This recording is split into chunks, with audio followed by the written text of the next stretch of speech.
नमस्कार मित्र आणि मैत्रिणींनो, वैशाली होम किचन रेसिपीमध्ये स्वागत आहे। आज आपण इडलीसाठी तांदूळ आणि डाळ भिजत घातलेली होती, ती भिजलेली आहे। डाळ ही मी अशा पद्धतीने दळून घेतलेली आहे आणि इथं तांदूळ हे आपले चांगले भिजले गेलेले आहेत, ते मी मिक्सरमधून अशा पद्धतीने बारीक दळून घेतलेले आहे, पाहू शकता तुम्ही।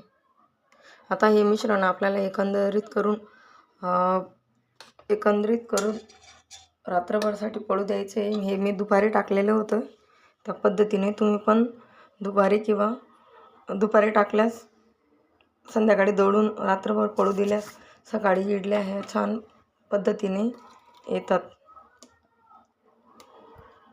आता हे आपण एकंदरीत करून राहू देणार आहे आणि सकाळी करताना त्याच्यात आपण चवीनुसार मीठ, अर्धा टेबलस्पून खाण्याचा सोडा आणि निंबू साखर ही ॲड करणार आहे त्याच्यात।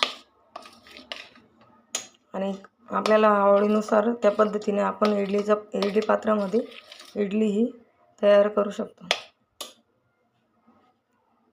तर अशा पद्धतीने तुम्ही जर इडलीचं बॅटर हे तयार केलं तर इडली ही छान अशी फुगते। तर नक्की तुम्ही ट्राय करून पहा आणि रेसिपी आवडल्यास माझ्या चॅनलला लाईक करा, शेअर करा, सबस्क्राईब करा।